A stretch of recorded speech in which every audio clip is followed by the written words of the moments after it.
rechazado la posibilidad de poder llegar a un acuerdo, sencillamente porque creemos que es una ley de régimen local que va contra los pequeños ayuntamientos. Y como nosotros somos de una región y vivimos en una región en la que hay 385 ayuntamientos, de los cuales solo 41 tienen más de 5.000 habitantes, quiere decir que hay 344 que son pequeños ayuntamientos.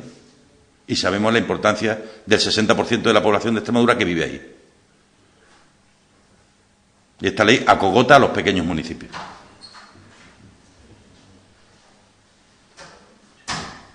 Y además da una imagen irreal de lo que representa los concejales y los alcaldes de este país. Porque la mayor parte de los concejales no tiene sueldo.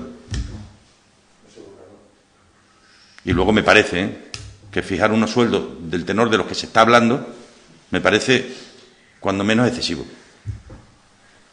No es posible plantear que un alcalde o un ayuntamiento, por importante que sea, gane más que un presidente de gobierno, excepto que el presidente de gobierno, como hemos comprobado, tenga otros ingresos en paralelo, aunque sean en A, ¿no?